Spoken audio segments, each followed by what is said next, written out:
history when you've got a whole big bunch of potentially active volcanoes within striking range as well. I'm not sure of their geography, but who knows? That put a damper on things. So much for your tunnel under the Kaimais. All right, look, here's an inspirational story to head into the weekend with, and it may get us off the couch. Auckland ophthalmologist Dr. Jo Sims. Well, she wasn't, I don't think, a couch potato exactly, but she was probably no athlete, and she is now. Jo Sims has just completed 7 marathons on 7 continents. But she's not there. But we can probably celebrate that in case she does arrive. Stunning. Yeah. Isn't that amazing? She's just back from the most recent one in Antarctica. Dr. Jo Sims has run 7. I'm not sure if we're going to get Jo, because there's not much point of talking about it all if she's... oh, she is there now. Dr. Jo Sims, good afternoon. She's sort of there now. Maybe not audible, but certainly there. Jo, good afternoon. Are you there? Yes, I am there, and I can hear you now. I never thought I'd say, are you there, again. Congratulations. What was in fact, big congratulations. What was a marathon in Antarctica like? It was an amazing experience, actually. The scenery was just so spectacular, and we were very lucky on the day that the weather really couldn't have been better. It was obviously cold, but not too cold for Antarctica. And it just seemed very surreal, actually, to be running on Antarctica. Can you run in conditions that cold, consistently that cold? Yes, well, we're all pretty bundled up and protected from the elements. Right. But surprisingly, it was probably about 0 degrees when we were running, and then with the wind chill, maybe more like -10. But as long as you kept moving, it was actually okay. You couldn't stop and admire the scenery for too long. But as long as you kept moving, it was actually quite nice. How does it make you feel having run marathons in 7 continents? Well, I'm actually pretty proud of myself, because I wasn't athletic at all previously, and only started running around about 10 years ago. And I'm never going to set any speed records or anything like that. It's really just been a personal challenge, but I almost can't believe it. But it's been, I've met some amazing people on the way, and it's really taken me to some amazing places as well, so it's been fabulous. Did you ever think you could do it 10 years ago? I mean, if you'd ever thought about it, would you have thought you could do it? Never. No, never. And I think, I'm not a natural athlete. I think my main advantage is just that I have the perseverance, and I really wanted to do it. I had the real drive to do it. And I think just some of the people I've met along the way and the friends that I've met through running, it's really helped inspire me to keep going. Well, you certainly have, and our big congratulations to you for pulling off an amazing feat. Yeah, well done. Just brilliant. Dr. Jo Sims. And it's a nice note to end on. Michael Decker, as you can imagine, you're getting plenty of press on the text pages from cyclists in Lycra. Oh, good. Yeah. As I said, send them down. I'll happily respond to every one of them. Yeah, I'll send them all to you. So Michael Decker and Dwayne Major, pleasure to have you back too, Dwayne. Thank you so much. It's fun.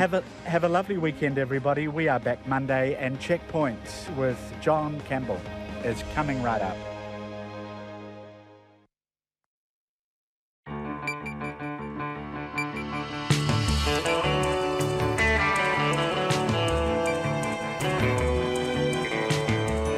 Kia ora everyone. The guilty verdict for Rhys Warren tonight. A group of New Zealand lawyers call for a government inquiry on behalf of the Afghan villagers reportedly killed or injured by a New Zealand SAS-led operation in 2010. Former Prime Minister Jenny Shipley comes under fire. She'll be paid 28 grand for 20 days' work, chairing a committee organising the 250th anniversary of the arrival of James Cook. Auckland will get light rail to the airport, but don't pack just yet. It's 30 years away. The most expensive charter school in the country, and the odd maths around it. South Auckland gets a professional netball team, and getting to Adele from New Plymouth. Easier said than done if you were on a particular Jetstar flight. All of that and more after the news with Katrina.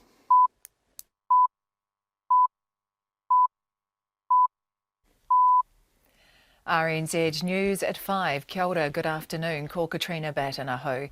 The lawyers representing Afghan villagers caught up in deadly raids in 2010 say there is credible evidence of a Defence Force cover-up of civilian deaths. 3 Auckland lawyers are representing Afghan villagers who say 6 of their number were killed in a raid by the SAS in 2010. The Defence Force says allegations of civilian casualties are unfounded. Rodney Harrison is one of the lawyers who've asked the government for an independent inquiry into possible war crimes and breaches of human rights. The inquiry also has to look at the cover-up, to be blunt, by the New Zealand Defence Force, the complete denial that there were any civilian deaths and the assertion that in fact sergeants were killed when none were killed. Rodney Harrison, QC. More details have emerged about the man who carried out yesterday's terror attack at Westminster in London, in which 4 people were killed. The police identified the attacker, who was shot dead, as 52-year-old Khalid Masood, but it's now thought he was born under a different name. The BBC's Danny Shaw has more. When Scotland Yard revealed Khalid Masood's identity, it said he'd used a number of different aliases. The force also said Masood was not believed to be his name when he was born in Kent on Christmas Day in 1964. It's understood his name was in fact Adrian Elms. It raises the possibility that he changed it after converting to Islam. Although there's no official confirmation of that, it could help investigators understand the path he took before carrying out the attack. Danny Shaw in London. The man accused of shooting and wounding 4 police officers during a house siege near Kawerau last year has been found guilty. Rhys Warren, who's 28, has been convicted in the High Court in Hamilton of 4 charges, including 2 of attempted murder. Andrew McRae reports. The jury of 11 spent 5 hours deliberating. The attempted murder charges and one of wounding with intent to cause grievous bodily harm were majority verdicts, with 10 jurors in support and 1 against. They were unanimous on the charge of using a firearm against a police officer. Justice Brewer convicted Warren and also gave him a 3 strikes warning. After the verdicts were announced, Warren became aggressive and was bundled out of court by about 7 corrections officers. He'll be sentenced in May in the High Court in Tauranga. In Hamilton, ko Andrew McRae tēnei. The government says New Zealand First's suggestion there was something untoward in the way it appointed Dame Jenny Shipley to a new role is nothing more than a conspiracy theory. The former Prime Minister was picked to chair a committee that will organise events in 2019, marking the 250th anniversary of the arrival of Captain James Cook's ship, the Endeavour. The Arts, Culture and Heritage Minister, Maggie Barry, wrote to Dame Jenny in May last year, asking her to accept the role. 5 months later, a Cabinet committee selected Dame Jenny from a long list of candidates. The New Zealand First leader, Winston Peters, says that's disgraceful, and the other candidates never stood a chance of being selected. Maggie Barry says that's not true. Went through the appropriate committees as all other appointments do. There's nothing untoward about it, and I think you'll find that myself and all other ministers do speak to a range of people to see whether they're interested or not. It absolutely wasn't a shoulder tap, nor was it a collusion. Maggie Barry. Light rail between Auckland's city centre and the airport has been given the green light by the government, but there are no timelines. The government was initially reluctant to commit to light rail, but Auckland Council and the Transport Agency have now reached an agreement. Rowan Quinn reports. Dominion Road is still the preferred course for light rail and work will begin on securing the route. But Auckland Transport says it's likely there'll be improved bus services before an eventual transition to light rail. However, it says there's no information on when that transition will happen, with the agency saying it will depend on demand, capacity and funding. Travel to Auckland Airport has been under the spotlight because of severe delays that caused people to miss flights. In Auckland, Rowan Quinn. A fisherman has been found dead in the water off Omaha Beach, north of Auckland. The police say they were alerted just before 11 this morning that a man had gone out fishing in his kayak but hadn't returned. A helicopter search found his body floating. The police say he wore a life jacket and the sea was calm. They say it appears the man, aged 79, suffered a medical event. It's 5:04. In sport, the Black Caps captain Kane Williamson is putting on a brave face after losing both his opening bowlers less than 48 hours before the 3rd cricket test against South Africa. Tim Southee has a hamstring injury, while Trent Boult is a late withdrawal after failing to pass a fitness test on his injured groin. Coupled with the ongoing absence of injured batsman Ross Taylor, it robs the side of a lot of experience, with the trio having played 188 tests between them. Despite the losses and needing to turn a much more committed performance following the humiliating 8-wicket loss in Wellington, Williamson remains upbeat. It's exciting. There's a number of young guys in the team and they're really looking forward to the challenge. We want to go out, show that fight, play a few shots, bowl the ball in the right area, be nice and aggressive and leave it all out on the field. I know there are a number of experienced players that are sort of out of our side at the moment, which is not ideal, but that's just the nature of the beast. Kane Williamson. The Crusaders rugby coach Scott Robertson has had enough of the Houdiniacs. 4 wins from 4 is a strong start, but Robertson isn't in the mood for his team to cede another big lead when they host the Western Force in Christchurch tonight. The Crusaders have conjured great escapes against the Highlanders, Reds and Blues, where they've come from 21, 17 and 19 points down respectively to secure victories. And the New Zealand golfer Lydia Ko is 8 shots off the lead after the first round of the latest LPGA event in California. That's the news. Tonight on Nights, Country Life covers the New Zealand Rural Games, sorting out the best in coal shovelers, tree climbers, olive stone splitters, gumboot throwers and, of course, shearers. We look forward to tomorrow's Whangarei Fritter Festival, celebrating all the food that's fit to fry, deeply. And we have a Sonic Tonic dedicated to rotten jobs on Nights with me, Brian Crump, because someone's got to do it. After the news at 7 on RNZ National. Met service weather to midnight tomorrow. Northland, cloudy periods and isolated showers. Auckland, Coromandel Peninsula, Waikato, Waitomo, Taumarunui and Taupo. Cloud gradually increasing with a few showers tonight and tomorrow. Bay of Plenty, remaining showers in the east, clearing this afternoon and becoming mainly fine. However, a few showers returning tomorrow afternoon. Gisborne, Hawke's Bay and Wairarapa, high cloud today with occasional rain developing tomorrow. Taranaki to Wellington, also Taihape, Nelson, Marlborough and Buller. Mostly cloudy with occasional rain developing this afternoon or evening. Canterbury, fine at first but becoming cloudy and occasional drizzle developing tonight. Westland, cloudy north of the glaciers with scattered rain clearing overnight but returning tomorrow evening, mainly fine in the south. Otago, Southland and Fiordland, mainly fine inland, cloudier about the coast with the odd shower, clearing tomorrow morning. And the Chatham Islands, mostly cloudy, a few showers from this evening.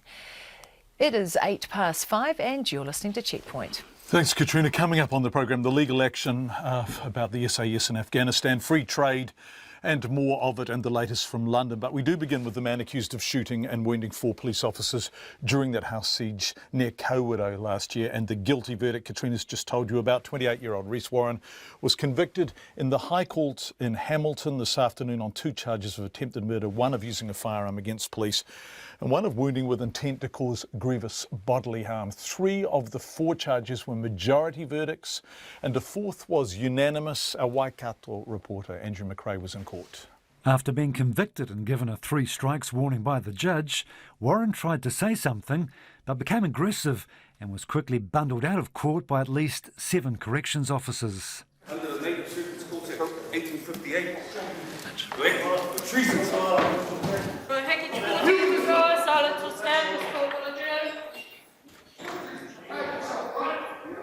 There was a big police presence in court for the verdicts, but the large number of people in the public gallery, many of Warren's whānau and friends, sat quietly.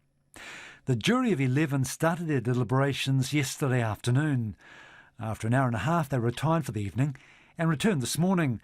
But within 90 minutes, they were back in court to tell the judge that it was likely all or some of the verdicts wouldn't be unanimous. Justice Brewer told them that they must deliberate for at least 4 hours before majority verdicts could be taken. He sent them away again, and at 1:30 they came back. The verdicts for 3 of the charges, including the 2 of attempted murder, were by a majority of 10-1, and the charge of using a firearm against a police officer was unanimous. The judge convicted Warren, but he wasn't done with him yet. Given your convictions for attempted murder, using a firearm against police officers and wounding with intent to cause grievous bodily harm, you are now subject to the 3 strikes law. This means that if Warren's convicted of another serious violent crime, he'll have to serve the sentence without parole. Warren represented himself throughout the 3-week trial, but was allowed a friend to be with him and to assist. His name was Jesse Church. Speaking outside court after the verdicts, he was angry. He believes the court has no jurisdiction. In the Dominion of Aotearoa, New Zealand, tikanga Māori is the true law in this country. Jesse Church says the judge was biased and prejudiced in the trial and claimed he was guilty of treason. The police also came under fire. Extremely unfair and unjust, the whole system. It was a home invasion by the New Zealand police. They ran into this man's papakainga with their machine guns and tried to kill him. And then when he defends himself, well, apparently you're guilty against what laws? These laws are not real. They're make-believe. Speaking outside the court, the officer in charge of the case, Detective Inspector Mike Foster, said police were naturally happy with the trial result. It's really a miracle that we didn't have 2 police officers killed on that day, so they're obviously very pleased. He says the 4 injured police officers are recovering well. It's obviously something that they'll never forget. It was a day of hell for them. Mike Foster says the fact that Warren represented himself and was able to cross-examine the 4 officers who were injured made the trial a little different. Our staff know how to act in the box. I've got full trust in their professionalism, so we didn't need to speak to them before they went into the box. They just reacted the way they did, and I thought they presented extremely well. All 4 officers are back at work. In a written statement, the Bay of Plenty District Commander Superintendent Andy McGregor says that while an internal review into the incident's ongoing, the staff involved responded to what was a dangerous and unpredictable situation. In Hamilton, the checkpoint, Ko Andrew McRae-Tene. We turn now to the legal action on behalf of the 6 civilians reportedly killed and 15 civilians reportedly injured during an SAS-led raid on 2 villages in Afghanistan in August 2010. At a media conference today, 3 lawyers, Deborah Manning, Richard McLeod and Rodney Harrison QC, announced they're taking the action first and foremost to get an independent inquiry into exactly what took place. They say the government has no discretion. If New Zealanders were involved in or responsible for civilian deaths, there must be an independent inquiry. Accounts of the raids vary between the 21 civilian casualties the villagers themselves say they suffered, and which are described in the Nicky Hager and John Stevenson book Hit and Run, and the 0 civilian casualties which the Defence Force has asserted for the past 6 years. Speaking in this order, Deborah Manning, Richard McLeod and Rodney Harrison QC declared that we have instructions to act for all of the villagers who were affected in that raid, those who were injured and the immediate family members of those who were killed.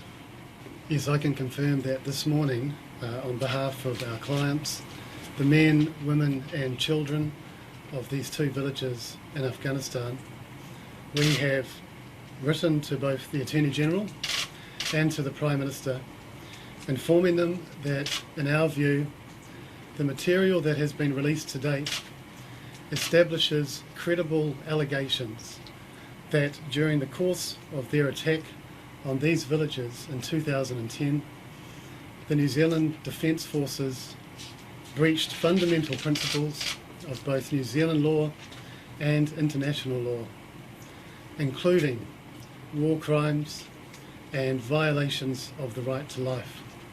Yes, so we are calling for a full and independent inquiry, and indeed we say that there is a duty imposed on New Zealand to hold such an inquiry in the light of the information that is coming forward.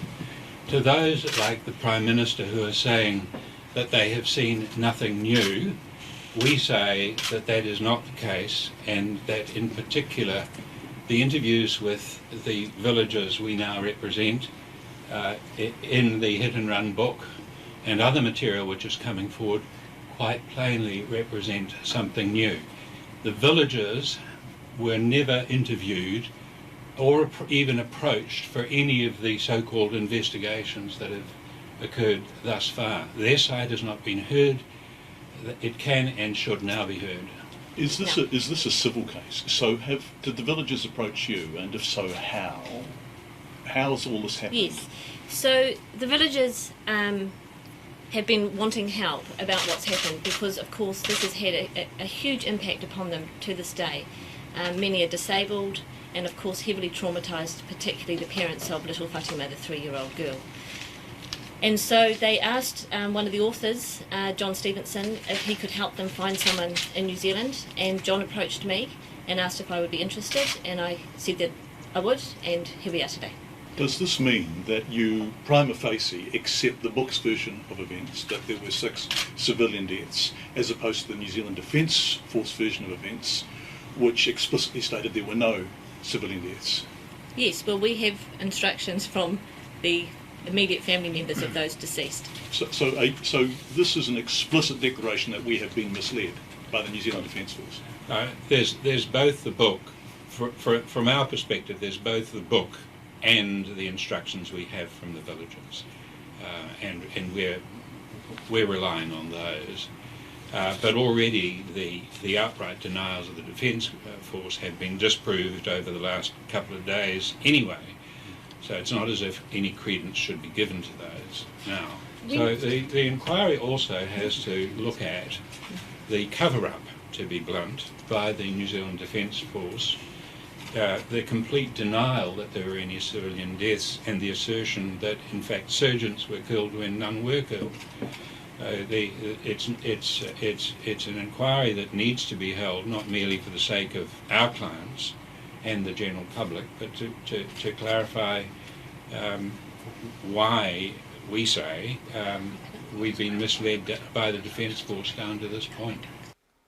That's Rodney Harrison QC. Before him, Richard McLeod and Deborah Manning was speaking. This week, Checkpoint has tried repeatedly to talk to the New Zealand Defence Force, the current and former Ministers of Defence and the Prime Minister about what happened in Afghanistan and how the Defence Force assertion of 0 civilian casualties is so at odds with what villagers have said, what the UN has said, what the New York Times has said, and what, of course, the Hit and Run book has said. None of them have accepted our request to be interviewed. Now, the SAS raids were in response to an attack on another group of New Zealanders almost 3 weeks earlier. They were personnel with the Bamiyan Provincial Reconstruction Team who'd been attacked by insurgents while on routine patrol. 28-year-old Lieutenant Tim O'Donnell from Fielding was killed in that attack. 2 other soldiers and a local interpreter were wounded. Tim O'Donnell's family are distressed that their son's death 19 days before the SAS raid has been brought back into the public eye again. His father, Mark, read a statement to Checkpoint on the family's behalf. Tim O'Donnell's family are annoyed by the allegations made by Mr Hagar about the New Zealand Defence Force's activities in Afghanistan. Tim's death was, and still is, a massive shock to his family and friends, and they don't need it to be dragged up in a sensationalised article like this, with Tim's photos being shown on television and on the internet at a time when the family believed that he was at last out of the public arena. If the allegations are in any way accurate, we are confused and upset as to why the evidence was not presented to the appropriate authorities as pure evidence. The publishing of this book appears to be a money-making venture that seeks fame for the authors and attempts to blacken the reputations of more than a few people, including very courageous defence personnel who repeatedly get in harm's way for New Zealand. The family are also upset at the comments in the media about war crimes. Most of the work carried out by Tim's patrol was around supporting local people and supporting US agricultural experts who were there to introduce new crops and new methods of farming. They were not there as combatants, yet were attacked at the end of a long day. A large bomb was detonated directly under the vehicle and Tim was killed outright. His 2 crew were seriously injured and their interpreter suffered minor injuries. No one wrote a book demanding answers and yelling war crimes. The Taliban didn't come down and tend to the dead and injured. They cleared off at a great rate into the hills, probably very jubilant. There is a sense of unfairness about this book. The New Zealand Defence Force carried out their role as best they could in the circumstances of an ever-changing environment. The O'Donnell family.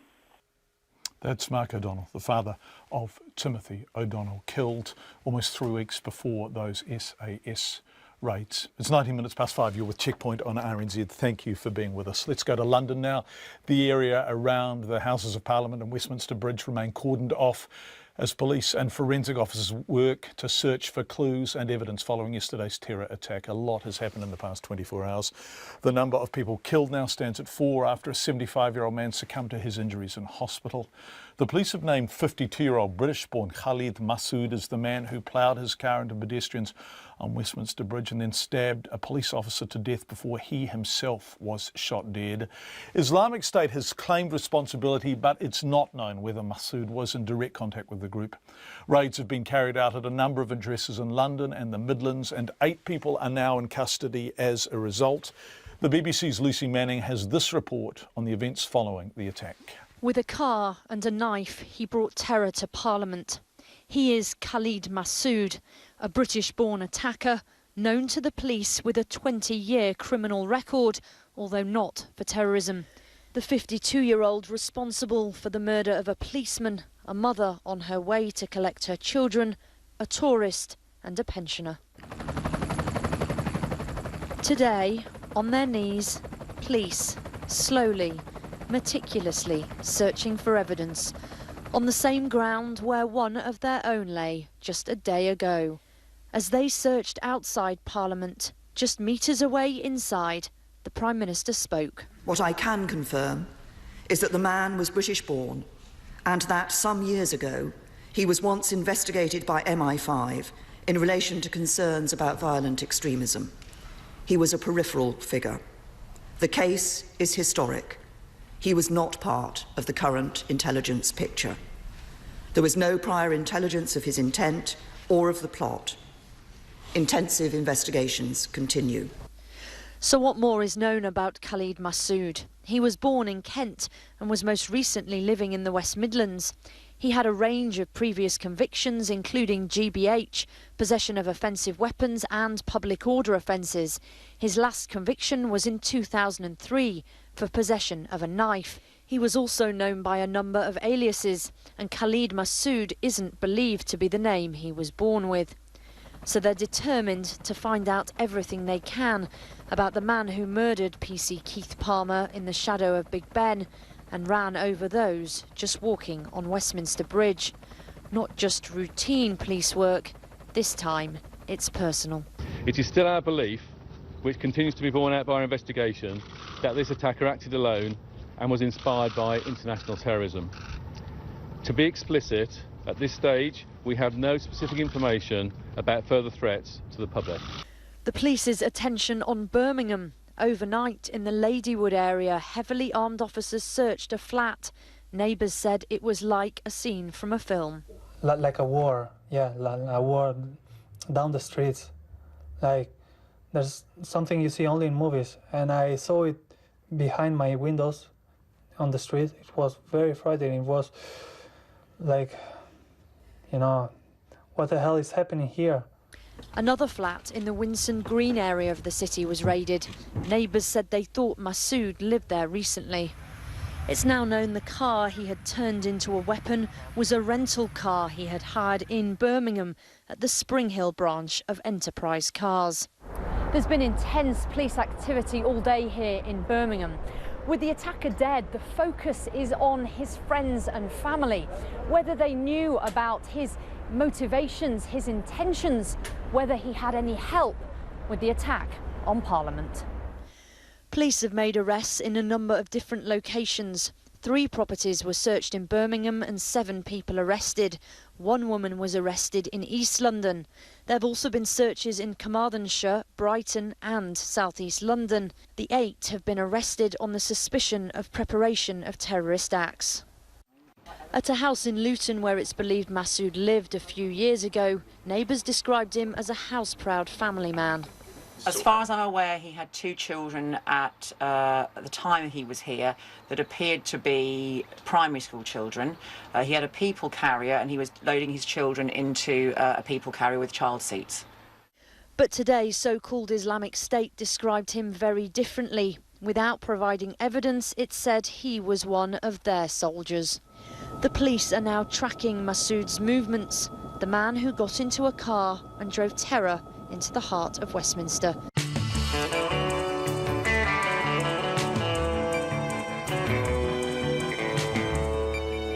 Coming up, Jenny Shipley, free trade and plenty more of it, New Zealand's most expensive charter school, and Adele, Emma and a cancelled Jetstar flight. It's 5:24. We love your feedback. You can text us on 2101, anything you want to say. You can tweet us at Checkpoint RNZ, Facebook us, Checkpoint with John Campbell, where we are screening live, by the way, if you want to watch. And checkpoint@radionz.co.nz is our email address. You may want to comment on the next story, for example. The government insists there's nothing untoward about the way it chose the former Prime Minister, Dame Jenny Shipley, for a role in which she'll be paid $28,000 for about 20 days' work. a year. The Arts, Culture and Heritage Minister Maggie Barry says New Zealand First's assertion that it wasn't above board is nothing more than a conspiracy theory. And while the government refused to tell Winston Peters how much it would be paying Dame Jenny, it then promptly provided that information to RNZ News, saying it was a matter of public record. So here's our political reporter Benedict Collins with more. Dame Jenny was picked to chair a committee that will organise events in 2019, marking the 250th anniversary of the arrival of James Cook's ship, the Endeavour. Documents obtained by Winston Peters show that in May last year, the Minister for Arts, Culture and Heritage, Maggie Barry, wrote to Dame Jenny asking her to accept the role. 5 months later in November, a Cabinet committee considered a long list of potential candidates before Dame Jenny was officially selected. Winston Peters says that's clearly not fair. It's totally unfair on the rest of the candidates. They think they're involved in a fair process. They're going through the whole steps and rigmarole of the process, only to find it's been determined before they even started. Now that is disgraceful. But Maggie Barry insists due process was followed. Went through the appropriate committees as all other appointments do. There's nothing untoward about it, and I think you'll find that myself and all other ministers do speak to a range of people to see whether they're interested or not. It absolutely wasn't a shoulder tap, nor was it a collusion. Winston Peters says that can't possibly be true. It was a process to select a candidate, but she had already 6 months before that offered the candidate who was successful the job, and in writing. Now that's a glaring conflict of interest. The documents also show that Maggie Barry successfully sought for an exceptional fee to be paid to Dame Jenny. Normally, a person in this role could be paid a maximum of $1,062 a day. The government withheld Dame Jenny's new pay rate from Winston Peters under the Official Information Act, saying it was necessary to protect her privacy. But Maggie Barry then released it immediately to RNZ News when asked, saying it was a matter of public record. Mr Peters says that shows a contempt for Parliament. Dame Jenny is receiving an annual fee of $28,000 and will work between 20 and 25 days a year. That's a daily pay rate of between $1,120 and $1,400 a day. Mr Peters isn't happy. Well, that wasn't the amount that was set for the job. So why was it changed? What made this justifiable? And I say nothing. But Maggie Barry says the exceptional fee is justified. It's slightly different because there's quite a bit of travel involved in this. The chair of that independent group will have to go to Marlborough, Coromandel, Northland and Gisborne. And so rather than get all of them to come to her, the chair will go around and gather material, meet with the councils. The ACT Party leader, David Seymour, says in his experience, people who take on these roles end up working a lot harder than the government initially anticipated. Look, I don't think that that's a surprising rate for a competent consultant to do a big job like this. But I'm a little bit surprised that Jenny Shipley wasn't prepared to do this for a more generous rate. It's a huge honour that she's been given. But hey, I mean, if that's the arrangement they came to, then I guess that it's probably not an unreasonable fee. In a statement, Dame Jenny says she didn't accept the role when first offered it last May, but did so later in the year. She says she's well on track to exceed the 20 working days a year that was assumed in her salary calculation. From Parliament for Checkpoint, Benedict Collins. Close to 50,000 Adele fans were lapping up her first New Zealand concert in Auckland last night, but one woman didn't get there because Jetstar cancelled her flight. Now, Emma Muskell lives in Wellington. She was going to meet her mum, twin sister and her twin sister's partner in Auckland for the concert. She knew well in advance. She was going to be in New Plymouth for work yesterday, so she booked a flight from there to Auckland. But just a few hours before her flight was due to leave, Jetstar sent her a text saying the flight had been cancelled. Emma wasn't able to drive up because that would have left her with a car in Auckland, meaning she had to drive back to Wellington today, but she couldn't take it out because she had to be at work. Here's Emma talking to Zach Fleming. I was going to stay in Auckland the night and then fly back to New Plymouth and drive home, back to work. But instead I drove to Wanganui because I couldn't drive any further because I was angry. And I stayed there the night and then I've driven back to Wellington and I'm at work at the moment. And so they haven't offered you any kind of help or reparation or anything? No, well, they gave me my flights back. So they gave me my flight to Auckland and my flight from Auckland back to New Plymouth. The email that I got after the text said operational requirements, but then when I was talking to the person on the phone, they said it was some kind of staffing issue. How much did your ticket to Adele cost? $330. So you're out pocket of that. And what about, had you booked a hotel in Auckland? Yep, I booked a hotel close to the airport, and I booked a shuttle to pick me up and take me to to Mount Smart and back to my accommodation, because I had a flight booked for the next morning at 6 o'clock in the morning, so I had to be around the airport. So how much are you out of pocket then? Oh, I don't know, $600 plus. Yeah, it's a lot of money. And then I had to get accommodation last night in Wanganui, so that was $165. So plus add that onto it. Yeah. Yeah. Why did you want to go to Adele so much? What appeals to you so much?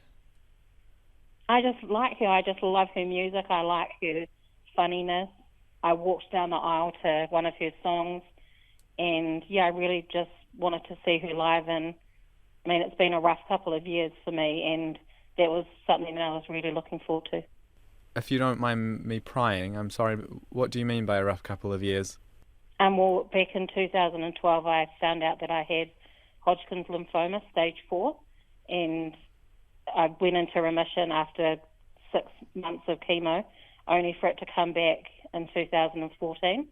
And so I had to have 3 months of invasive chemo and then a stem cell transplant. And then I was not very well for the next 6 months, and I'm fine now. I've gone back into remission, but yeah, it's something that I was really looking forward to, and yeah, it hasn't been a very nice couple of years. Yeah. And you've been looking forward to it for quite a while now as well. The tickets were booked so long ago. Yeah, I've always said if Adele ever came to New Zealand, I'll pay any amount of money to go, and I got the best ticket in the front row. So yeah, and then I couldn't get there. However, now Adele's New Zealand Primodos, Live Nation, have given her a ticket to tomorrow night's show, and Jetstar have booked Emma a new flight. Yay! Yay! Yay! So we might talk to her on Monday about what she thought about it. $320 for an Adele ticket. Yes, that's what they cost, John. Oh, unbelievable. Coming up on Checkpoint, light rail between Auckland City Centre and the airport gets a green light. Slow changing green light, though. South Auckland gets its first professional netball team, and astronomy buffs show off their pictures after that epic flight to view the Aurora Australis. Nona with business, but first Katrina with the headlines. Who knew John Campbell was so tight? The man accused of shooting and wounding 4 police officers during a house siege near Kawerau last year has been found guilty. Rhys Warren was convicted on 2 charges of attempted murder, one of using a firearm against police and one of wounding with intention to cause grievous bodily harm. He'll be sentenced in May. 3 lawyers representing Afghan villagers caught up in Defence Force raids say there is credible evidence of a cover-up of civilian deaths. The Defence Force says allegations of civilian casualties are unfounded. But one of the lawyers, Richard McLeod, says there are credible claims that the Defence Force breached both New Zealand and international law.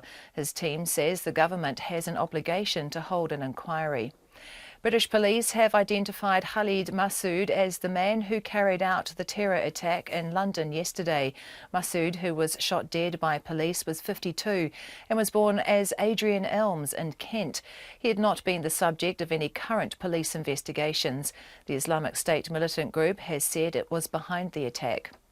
New Zealand First says the way the government appointed the former Prime Minister, Dame Jenny Shipley, to a new role meant no other candidate stood a chance. Dame Jenny was selected to chair a committee organising events for the 250th anniversary of the arrival of James Cook on the Endeavour. Documents obtained by Winston Peters show the Minister for Arts, Culture and Heritage wrote to Dame Jenny asking her to accept the role 5 months before a Cabinet committee considered a long list of candidates. Light rail between Auckland's city centre and the airport has been given a green light, but exactly when it will happen is a mystery. The government was initially reluctant to commit to light rail, but Auckland Council and the New Zealand Transport Agency have now reached an agreement.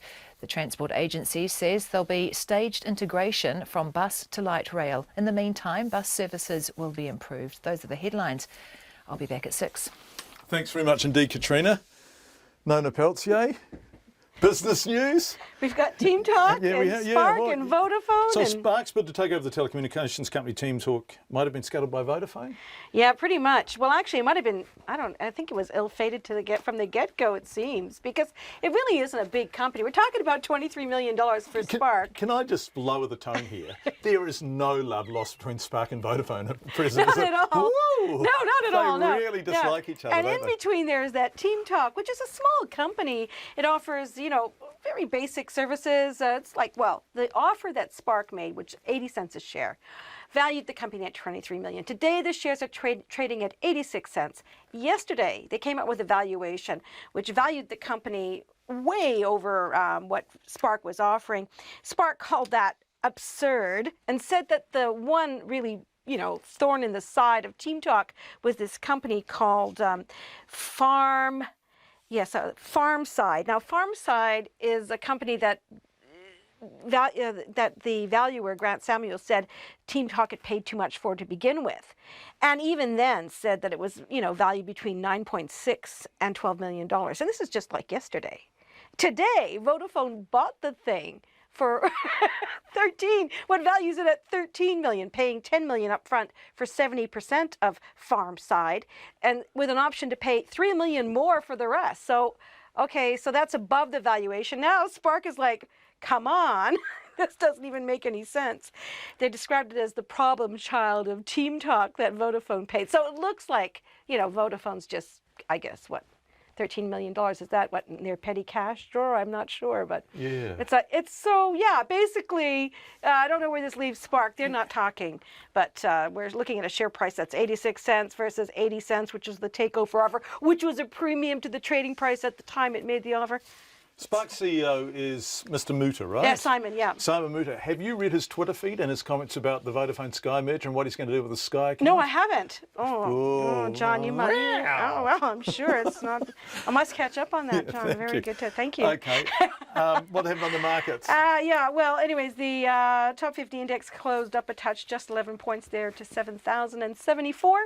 New Zealand dollar is steady amid all of that crazy stuff going on in the States with that Obamacare repeal bill, etc. Anyway, steady at 70.2 US cents, 92.1 Australian and 56.2 pence. Nona Peltier, thank you very much indeed.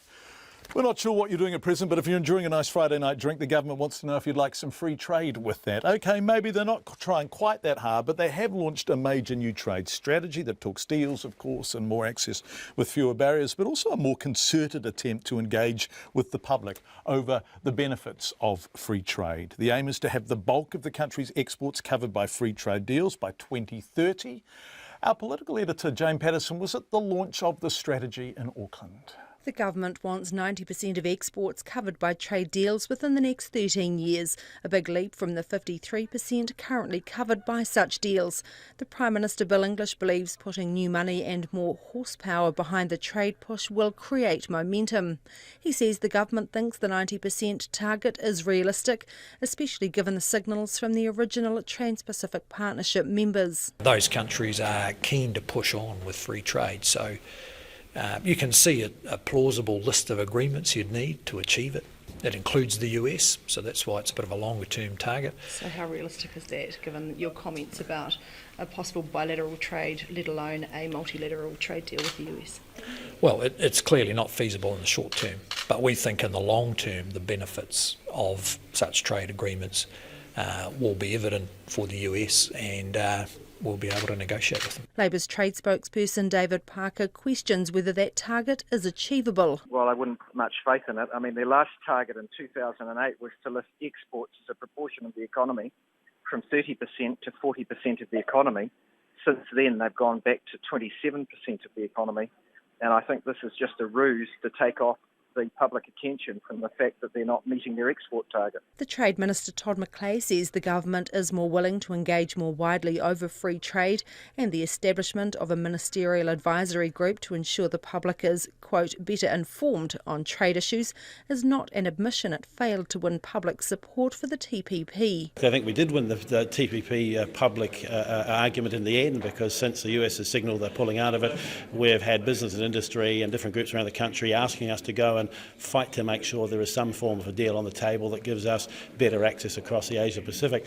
During the course of last year, I, as a new minister, engaged more than we might have for many years. Todd McClay will meet with the American Trade Commissioner once that position's confirmed, but says there's still uncertainty around US policy, including a possible border tax that could hit all exports to the US. Well, largely I don't think it would help the US economy, and I'm not sure, and the way it's been described to me, it would deliver the things that they want to. You know, what I'm seeing for the administration is they want trade flows to be more balanced, and I can understand that. But what I think we need to realise is that trade is no longer just about any one country. New Zealand wine growers says while wine exports are at a record high, it's good to see the government put its money where its mouth is, allocating more than $90 million over the next 4 years to back the strategy. Its General Manager Advocacy, Geoffrey Clark, says there are many challenges in overseas markets, including the possible US border tax. Any measure that potentially slows down the free movement of trade is of concern to us. We're going to have to wait and see what comes out of this and deal with it as it comes up. The Chinese Premier arrives in New Zealand on Sunday for a 3-day visit, and Mr English says they will discuss the upgrade to the New Zealand-China Free Trade Agreement. In Auckland for Checkpoint, Jane Patterson. A new Hawke's Bay charter school is being paid for 3 times as many students as it has enrolled. Te Aratika Academy has 22 students and it's being funded as if it has 67. The ACT Party leader and Under Secretary for Education, David Seymour, says that's normal for new schools, including state schools, and the funding will be adjusted next term. Our education correspondent, John Gerritsen, explores. The Post-Primary Teachers Association says the government's paying about $60,000 per student at Te Aratika compared to an average of $7,000 at state schools. But David Seymour says the union's figures are absolute rubbish. He says the PPTA estimate for Te Aratika includes funding for property and start-up costs, but its average for state students does not. And he says any new school looks expensive on a per-student basis, including new state schools. The government announced $12 million of funding to build a school that will open with only 80 students. That's an enormous amount of money. If you work out a cost of capital of 10% for the government, then that is $15,000 per student. David Seymour says the PPTA estimate assumes a full year of funding for a roll of 67, but that's not how it works. They get $12,500 per student, and they have a provisional nominal roll of 67 in term 1, but subsequent to that, they're going to get remunerated for a new role, which will be some combination of their actual role and an agreed nominal role for the rest of the year. David Seymour says that adjustment will bring the per-student funding to or close to $12,500 a year, which he says is the average for Decile 3 secondary schools, not the $7,000 cited by the PPTA. The president of the PPTA, Jack Boyle, says regardless of the exact amount of per-student funding, the government shouldn't be spending money on another charter school. While Mr Seymour correctly says that, look, those costs per student are going to be relatively high when you're at start-up, we don't need to spend $500,000 to establish a school for 17 kids to dig holes. Jack Boyle says the money would be better spent strengthening existing state schools in the area. The start-up costs of a school that's not needed when there's available places in Hawke's Bay for those students, and the amount of money that goes into the start-up plus the per-student funding could go into just as meaningful or probably more meaningful courses of study for those young people in state schools. But David Seymour says the government is definitely better off paying for students to attend Te Aratika. They've got a lot of kids who weren't actually attending school previously, and the dirty little secret is that the PPTA and their flunkies in the region were more than happy to collect the per-student funding at schools that these students were seldom attending. What they're really angry about is that the funding's been transferred to Te Aratika, where the kids are actually attending. David Seymour says he's impressed by Te Aratika and sick of criticism from the PPTA. The school did not respond to a call from RNZ. For Checkpoint, John Gerritsen. This week, along with journalists in Britain, where the story has been broken by Sky News, and in other parts of the world where the drug was prescribed, we've been looking at Primodos, which was given to women in the late 60s and early 70s to determine whether they were pregnant. Now, pharmaceutical company Bayer emphatically denies any link between Primodos and birth defects, but the weight of evidence is stacking up against them. And in New Zealand, the drug was withdrawn in 1975 because of increasing misgivings about the risk it posed. Carl Murphy was born with many of the birth defects it's claimed Primodos caused. He spent years working to establish that a drug containing active ingredients at higher levels than the morning after pill was responsible for shaping his life literally. Teased mercilessly at school, called monster child and excluded from many normal activities, his 41 years have been lived as a very visible example of what Primodos could do.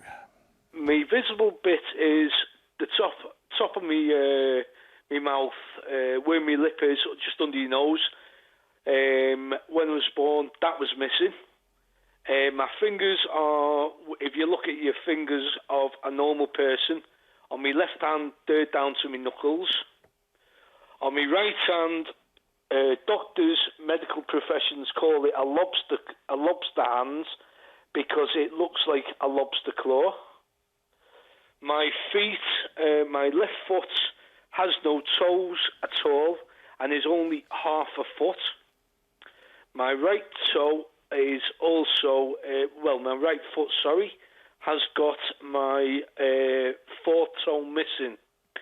To add to this, there's a possibility, and this could have only been found last year, there could be a heart deformity due to having a heart attack. And your mum took Primodos to find out whether or not she was pregnant? Yes, she was given it twice. The first time she was given it as a pregnancy test. It was, and she miscarried. She aborted. The second time she was given it in 1972. I was born in 1973. And I was born as I've just described.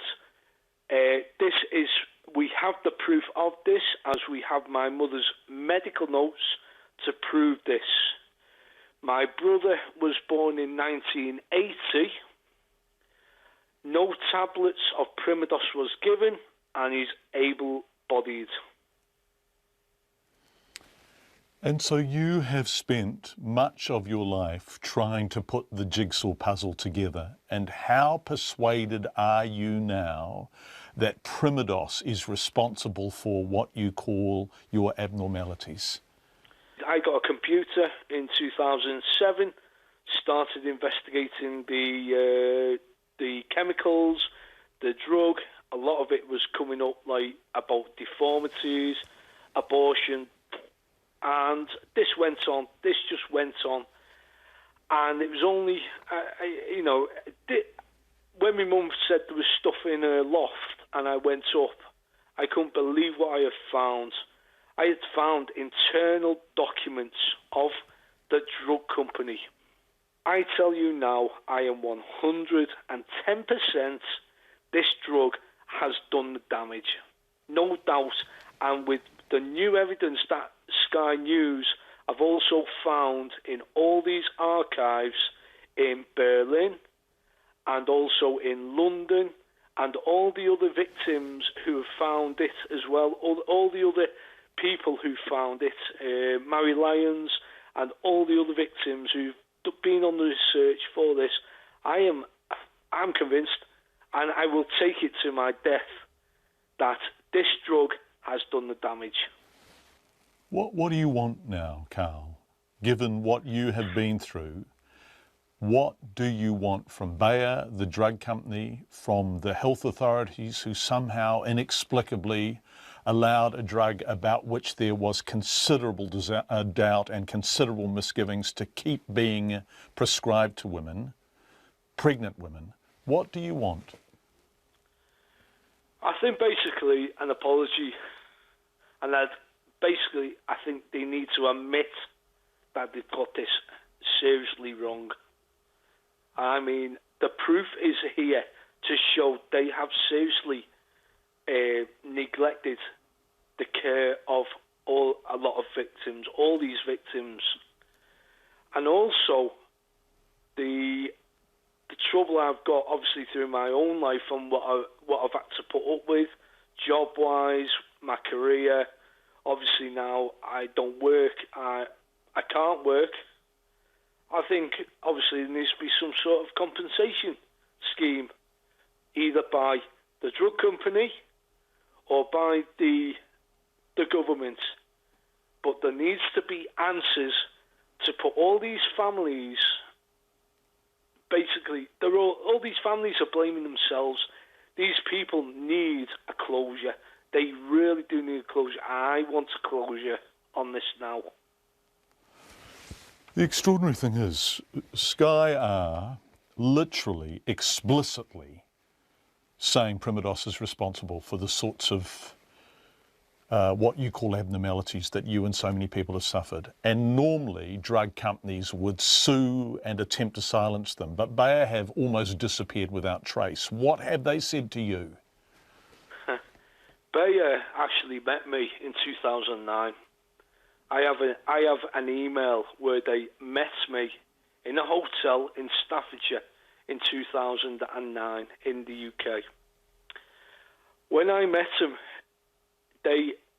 I showed them information I had, and I showed them a documentary that I also have, which also showed the dosage of the chemicals that was in this drug, which I have always suspected as causing the deformities.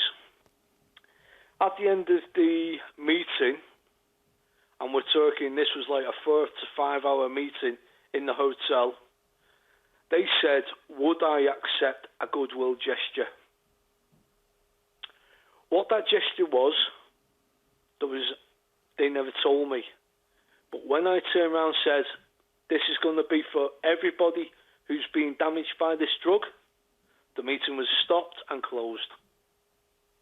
Now, I have no paperwork, I have no evidence I can't show that to you. I can only give you word of mouth of the meeting. I can show the meeting took place with me in the hotel because I have the emails for them to arrange the meeting with me. But why did they want me to shut up? Because I have the internal documents of the drug company. Carl, this is really important. Do you believe they were trying to buy your silence? Yes. And your silence couldn't be bought? No. Carl Murphy speaking to us from Liverpool earlier today. Drug company Bayer have declined to be interviewed again in response to Carl or regarding the numbers of women who may have been prescribed the drug here. The Ministry of Health says it's still waiting for that information from Bayer. This afternoon, the Ministry said it received 6 calls relating to Primodos since the story broke this week.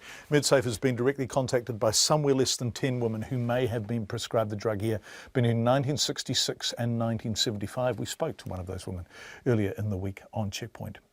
Let's have some sport now. With the time coming up to 7 minutes to 6. For years, South Auckland has been crying out for a professional netball team, and now they have one. The Northern Stars are the new kids on the block in this year's domestic netball competition, the ANZ Premiership. With over 17,000 registered netballers playing throughout the region, South Auckland is one of the biggest and most culturally diverse netball zones in the country. And of all the people possible to coach them, it's an Australian at the helm. Matt Chatterton reports.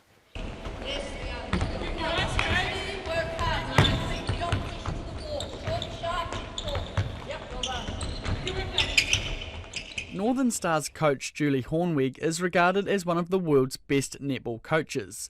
She's guided the Melbourne Vixens to a Trans-Tasman title, been named Australian Coach of the Year twice, and had 2 successful stints as the coach of the Fijian national team. She's now chancing her arm in South Auckland, home to one of the world's largest multicultural communities. The team itself is a reflection of that community. Captain Liana de Bruin was born in South Africa. Shooter Maya Wilson and defender Kayla Cullen are of Māori descent. Malia Vaka has Tongan heritage, and import Afa Rusavakula is from Fiji. Hornweg says it's important to her and the franchise to build their culture around its diversity. It just gives you your own identity, it gives you it enriches your lives, it gives you some structure and some disciplines. And I love all that, loved being in Fiji, loved being over here. Unfortunately in Australia we don't have quite that same culture and and the sense of who we are. We have family, but we don't have that sense of culture and who we are. But I just think it's fantastic and just enriches everybody's lives. Netball New Zealand clearly believes there's value in developing a professional team in South Auckland, so much so it's fully funding the franchise. Counties Manukau Sport Chief Executive Russell Preston says the Stars' inclusion in the competition is fantastic, though a long time coming. He says giving youngsters closer access to professional athletes is exactly what South Auckland needs, but he believes it benefits Netball New Zealand even more. That's what those players need when they take the next step up into international netball. You know, if they're continually put under pressure locally, the transition into international stuff, the gap doesn't become so wide. The Stars will by no means be easy beats in the competition, boasting 4 past and present Silver Ferns in their 10-woman playing roster. But as much as it's about competitiveness, Hornweg is intent on developing a team South Aucklanders can be proud of off the court. Some of our elite netballers are just fantastic women in terms of their daily lives and the positions they hold, and it just really prepares you for a fantastic life. So if we can give some of the young girls from this region a pathway or some role models that they can sort of look up to, fantastic. And we also want them participating, so if they see them and want to play the game, even better. Malia Vaka, a born and bred South Aucklander, spent her teenage years living in Australia, so she's used to the accent. But even she says some of Hornweg's Aussie sayings have caught her off guard. She uses her Aussie words out on the court, and we were always like, can you explain that? And she's like, so she used balks, so balking, but we call it fakes. Okay. So she would, so we kind of correct her and she changes it, so it's pretty good, The players won't mind changing some of Hornweg's sayings as long as it brings them her proven success. For Checkpoint, Cormac Chatterton-Tine. This must have been very special indeed. The first commercial flight to view the Southern Lights touched down in New Zealand this morning after an epic trip to view the Aurora Australis. The Boeing 767 flew 130 astronomy buffs almost as far as Antarctica, crossing the dateline twice. Our reporter Logan Church talked to some of the tired but very happy passengers. Photographer Mark G was one of the people who managed to get tickets for the inaugural flight to view the Aurora Australis. The flight left Dunedin at 9 p.m. last night and returned to the city around 5 a.m, meaning many passengers were awake all night. But Mr. G says the lack of sleep was worth it. First sitting outside the plane window, it's like everyone just went to that side of the plane and just looking out and just going, oh my God. And people are getting their cameras all set up, and it was just this amazing buzz. And I've never been on a flight like that. Usually, you're watching movies and you talk to your neighbour kind of thing, but it was a big social event, really. Stephen Voss is a GP in Invercargill, but is a keen astrophotographer in his spare time. Armed with 2 cameras, Dr. Voss spent the trip taking photos and video, some of which he has since shared on social media. The biggest dilemma for us, I think, was the window's been reasonably small. Do you poke your camera through the window, or do you poke your head up to and your nose up to the window? It was sort of a bit hard to look and photograph at the same time. It costs $4,000 for 2 economy class tickets, or $8,000 for 2 business class tickets.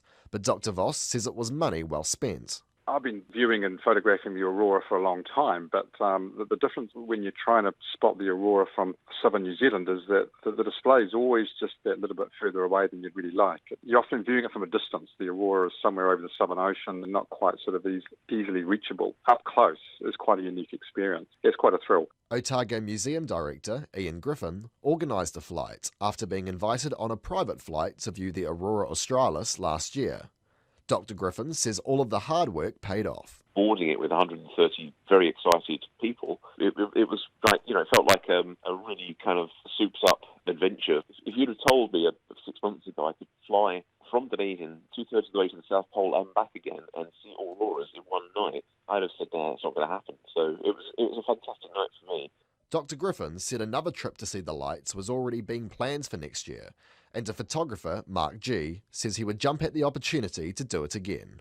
just to be able to fly out of there and fly south towards the Antarctic Circle was mind-blowing.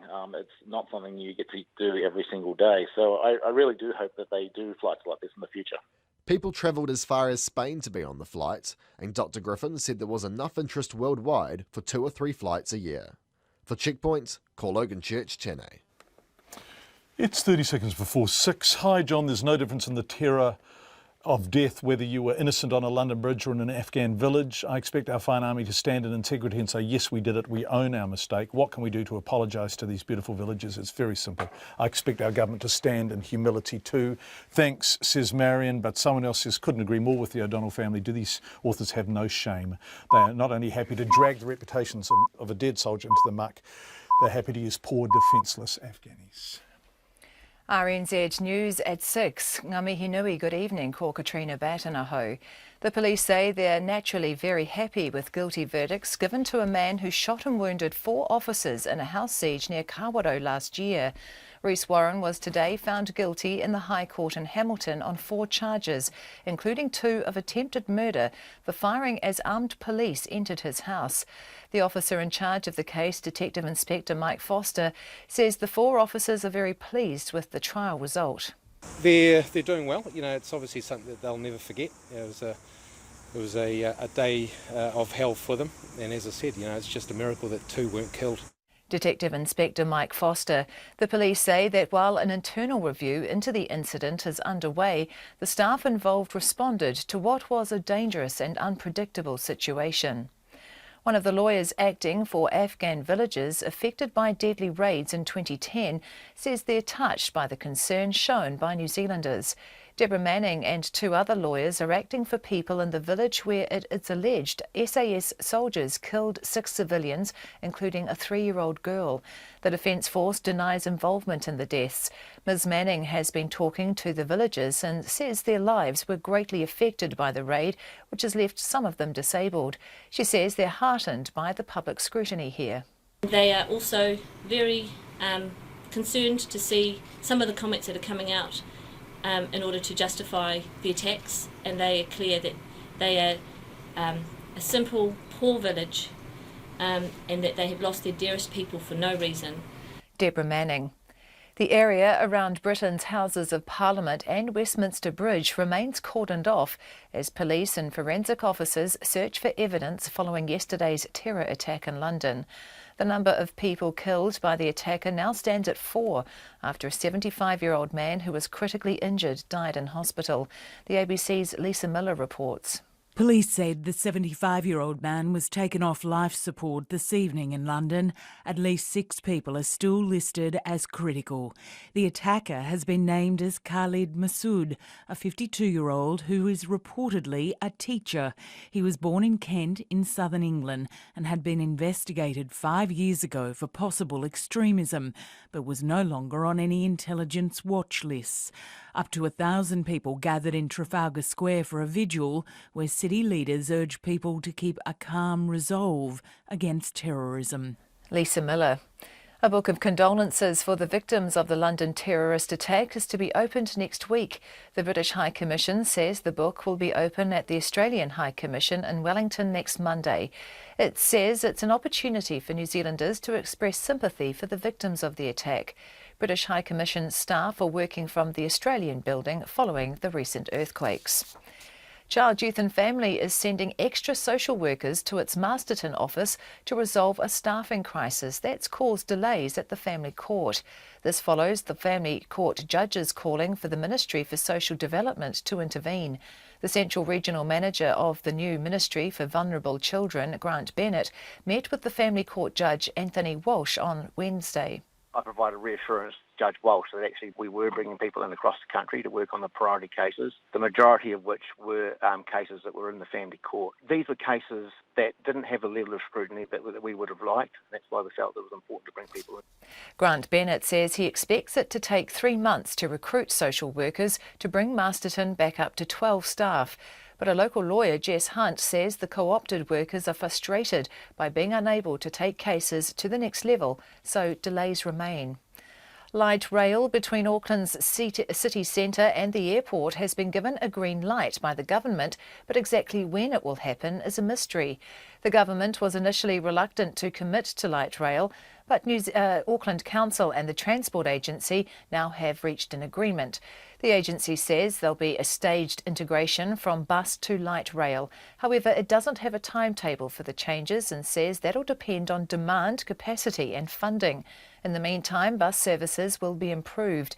Auckland Transport's Chief Executive David Warburton says Dominion Road is still the preferred route for light rail. It's 5:04. To sport, and there's been a double blow for the New Zealand cricket side less than 48 hours out from the third and final test against South Africa starting in Hamilton tomorrow. Opening bowler Trent Boult has been forced out of the test less than a day after fellow opening bowler Tim Southee withdrew. Here's our sports editor, Stephen Hewson. Trent Boult has failed to recover from a groin injury which ruled him out of the second test loss in Wellington, while Tim Southee has a hamstring strain. Scott Kugelein's been called in as cover, but it seems Neil Wagner and Matt Henry will be the likely opening bowling combination. With the Black Caps likely to play two spinners in Mitch Santner and Jeetan Patel, it leaves Jimmy Neesham and Colin de Grandhomme vying for the all-rounders spot. This is Stephen Hewson. Five-time America's Cup winner, New Zealander Sir Russell Coutts doubts Team New Zealand's decision to opt for pedal power will prove decisive in the Bermuda event starting in May. Team New Zealand's grinders will be changing sails through bike pedal rather than conventional grinding using their arms. Sir Russell, who's the chief executive of the America's Cup Events Authority, told website Yachting World that Team New Zealand has often been one of the more innovative teams around. One of the most important times to grind is during the manoeuvres. That transition from one side of the boat to the other is going to be key, and I know that that's one of the reasons why some of the other teams rejected that approach. But I really don't think that this will be a deciding factor, overall. I think there are other factors that'll be much more important. Sir Russell Coutts. Scott McLaughlin has won the opening Australian supercars race at the Melbourne Grand Prix meeting, heading home his Ford teammate and fellow New Zealander Fabian Coulthard. That's the news. Tomorrow morning, the satirical genius of Armando Iannucci, currently challenged by the truant farcical events of our times. Harry Smith, the plain-spoken 94-year-old Yorkshireman, who's become a Twitter sensation. Geneticist Russell Snell, on what DNA can tell us about autism, and journalist and author Nafiz Ahmed on the Trumpian moment, or as he calls it, the great orange face of the crisis of civilization. Join me, Kim Hill, tomorrow morning after 8 o'clock on RNZ National. Met Service weather through to midnight tomorrow. Northland, cloudy periods and isolated showers. Auckland, Coromandel Peninsula, Waikato, Waitomo, Taumarunui and Taupo. Cloud gradually increasing with a few showers tonight and tomorrow. Bay of Plenty, remaining showers in the east clearing this afternoon and becoming mainly fine. However, a few showers returning tomorrow afternoon. Gisborne, Hawke's Bay and Wairarapa, high cloud today, occasional rain developing tomorrow. Taranaki to Wellington, also Taihape, Nelson, Marlborough and Buller, mostly cloudy with occasional rain developing this afternoon or evening. Canterbury, fine at first but becoming cloudy and occasional drizzle developing tonight. Westland, cloudy north of the glaciers with scattered rain clearing overnight but returning tomorrow evening, mainly fine in the south. Otago, Southland and Fiordland, mainly fine inland, cloudier about the coast with the odd shower clearing tomorrow morning. And the Chatham Islands, mostly cloudy, a few showers from this evening. It's bang on 6:08 and you're listening to Checkpoint. Thank you very much indeed, Katrina. Thank you, John Campbell. Have a lovely weekend. You too. Oh, well, thank you. Not going to Adele then? No. No. It's too expensive, clearly. Shut up! Shut up! I did, however, recently go to Frankie Cosmos, The Beths and Phaser Days for $40. Oh. What a billing. Three of the great bands on the planet. Really? Okay. Right, shut up, John. The government has agreed to support light rail from Auckland City Centre to the airport, but the catch is that it's likely to take 30 years. Auckland Transport and the New Zealand Transport Agency have announced their agreement that light rail is the best option and say work will begin on securing a route likely to be Dominion Road, which is pretty busy. But for the next 30 years, buses will still be the main public transport to the airport. The government had previously signalled it was not keen on light rail. Our reporter Rowan Quinn asked Transport Minister Simon Bridges why the change of heart. I think it's fair to say on the government's position, we have been sceptical about light rail very quickly. And the reason for that really just has been one of cost, very significant cost involved, cost overruns being the experience offshore. But we do see the logic in this report, the progression, really the staged transition over time to the very best, most significant option. So there's an announcement today that there is agreement between the council and the government on the light rail, but is it a bit of an anticlimax if it's actually 30 years away? No, I don't think so, because I think what happens as a direct result of the work between Auckland and government is route protection. That in itself is very significant. It will involve purchasing of properties. It will involve really getting a corridor that isn't there at the moment through from CBD to Auckland to work on this. I think it is then likely to involve really significant investment in advanced busing, by which I mean using this separated corridor, getting more passengers through and getting a much better experience on public transport.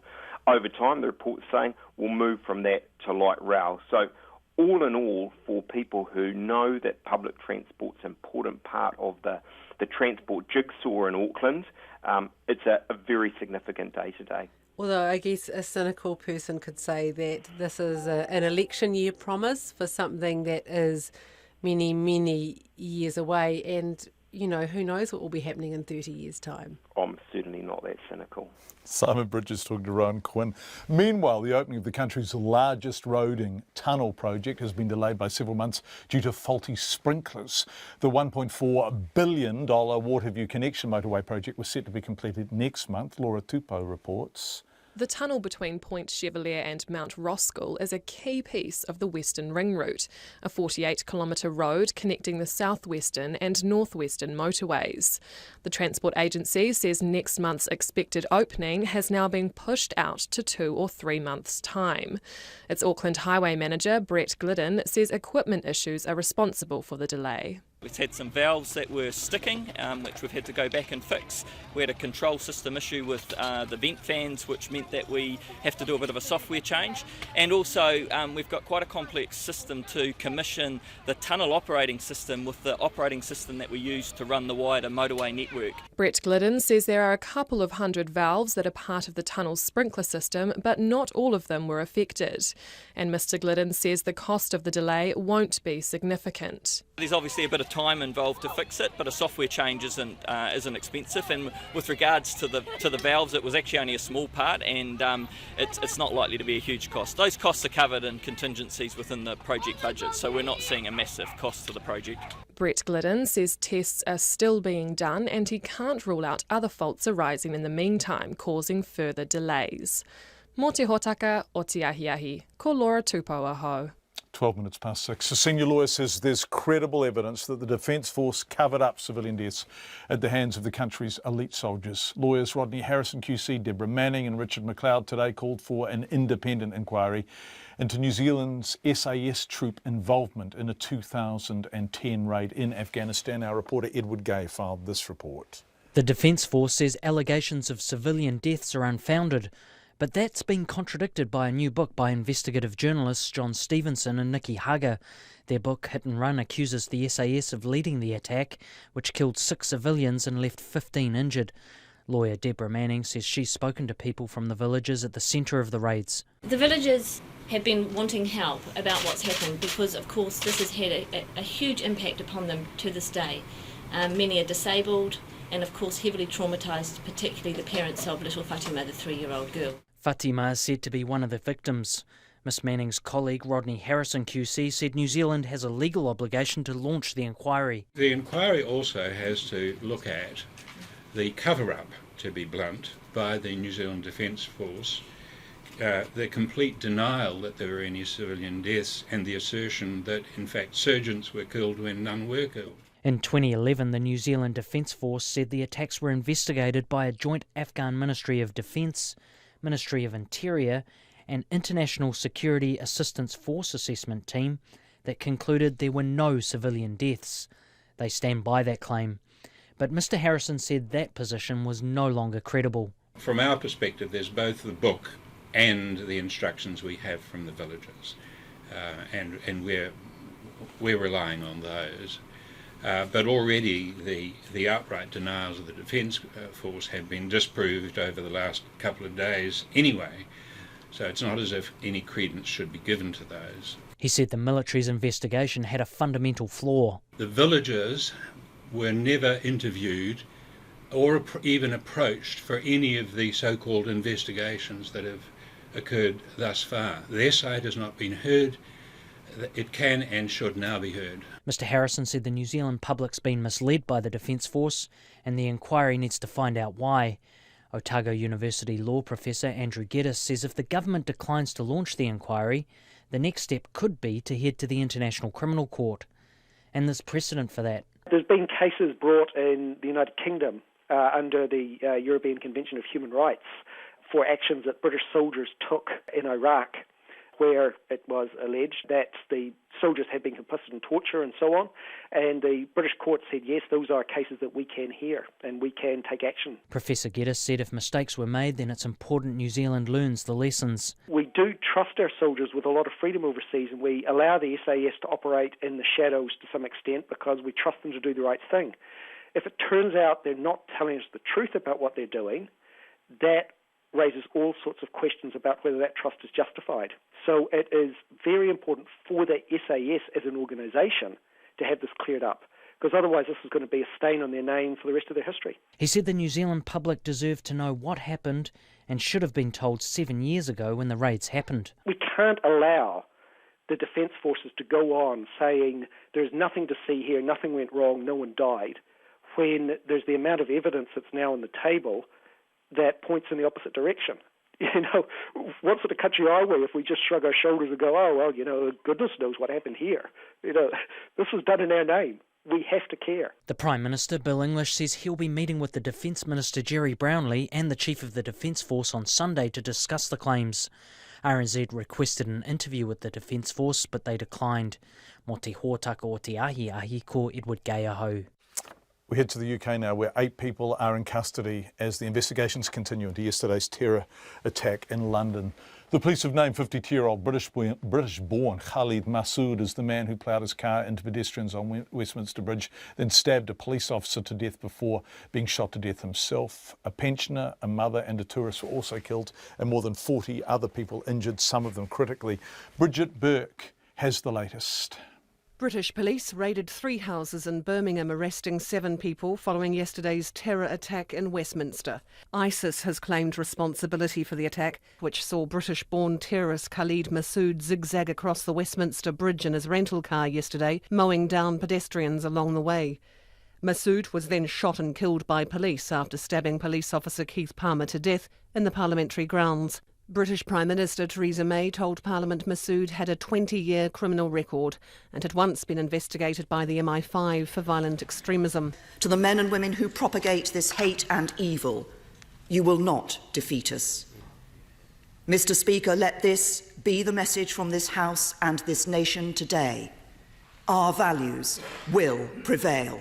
36 people have been treated in hospital, where 7 remain in a critical condition. We know that the victims include 3 French children, 2 Romanians, 4 South Koreans, 1 German, 1 Pole, 1 Irish, 1 Chinese, 1 Italian, 1 American, and 2 Greeks. And we are in close contact with the governments of the countries of all those affected. The injured also included 3 police officers who were returning from an event to recognise their bravery. The deceased includes a 75-year-old man, British mother Aisha Fraid, who was on her way to pick her 2 daughters up from school, and American man Kurt Cochran, who was on holiday in Europe with his wife Melissa to celebrate their 25th wedding anniversary. Band members back in Salt Lake City describing his death as a sad day for Utah music. He had such an uplifting way about him, you know, that it made you feel good. And yeah, it's a very, very sad day for Utah music, for anybody that knows him, you know. Last night, hundreds of people gathered for a vigil in London's Trafalgar Square to remember the victims. MP and Home Secretary Amber Rudd paying tribute to unarmed policeman Keith Palmer, who lost his life. I know we will all be thinking about his friends and his family. He was courageous, he was brave, and he was also doing his duty. At Westminster Bridge, people came to lay flowers. Sebastian Gisbert's friend was injured in the attack. The main purpose of the flowers is to remember my friend, who he's luckily alive, but I laid the flowers for those victims that died in an attack to essentially the values of this country and what we stood for hundreds of years. And despite the fears of this area being very confined, I think that everyone should give a moment to those people, and despite the fears, we're resolute to continue with our daily lives as I've done yesterday. 24 hours on, both locals and tourists describe the atmosphere as surreal. You kind of feel a little bit dazed when you come in the morning, especially given that they closed off the entire area this morning. I had to do a massive circuit route just to get into the House of Commons where my office is. And it felt quite eerie this morning because you look out of my window, it's on the 3rd floor, and you can look right down into New Palace Yard where the incident took place yesterday, and it's completely dead. The streets around Parliament Square is completely dead. That's a very unusual situation for Thursday afternoon. It's a bit surreal really, because it's kind of like going on as normal in lots of ways, but you can see lots of people standing about sort of taking it all in, so yeah, it's obvious something's really sort of happened here, but yeah, it's just a bit surreal because it's so quiet. At first I was a little bit scared, but I think it's all right. The security is at max now, so I feel all right now being here. As Theresa May pledged a thorough investigation into yesterday's attack, the Labour leader Jeremy Corbyn praised the efforts of the counter-terrorism minister and former army captain Tobias Elwood. I want also, Mr Speaker, to express our admiration to the Honourable Member for Bournemouth East, whose efforts yesterday deserved special commendation. He used his skill to try and save life. Amongst the chaotic scenes on Westminster Bridge, Mr Elwood raced to the aid of policeman Keith Palmer and tried to administer CPR. His actions had Parliament hail him as a humble hero. For Checkpoint, Bridget Burke. Alarm judges have helped force Child, Youth and Family to take emergency measures to staff its Masterton office in the Wairarapa to deal with a backlog of cases. But local lawyer Jess Hunt doubts it will work and expects she'll still have children living in dangerous situations as a result of what's been called the Wairarapa logjam. Phil Pennington reports. RNZ News has learned that family court judges wrote this month to the Deputy Director of the Social Development Ministry and to the Children's Commissioner about Masterton. They took this unusual step as the pressures of too much work and too few social workers have hamstrung the family court since mid-2016. The Children's Commissioner, Andrew Beecroft, explains how his office got involved. We receive complaints, in this case a judicial concern regarding resourcing for Masterton Child, Youth and Family Services. We, of course, take those concerns very seriously. It was immediately referred to SIFS, and we understand that there has been urgent remedial action and a plan is in place.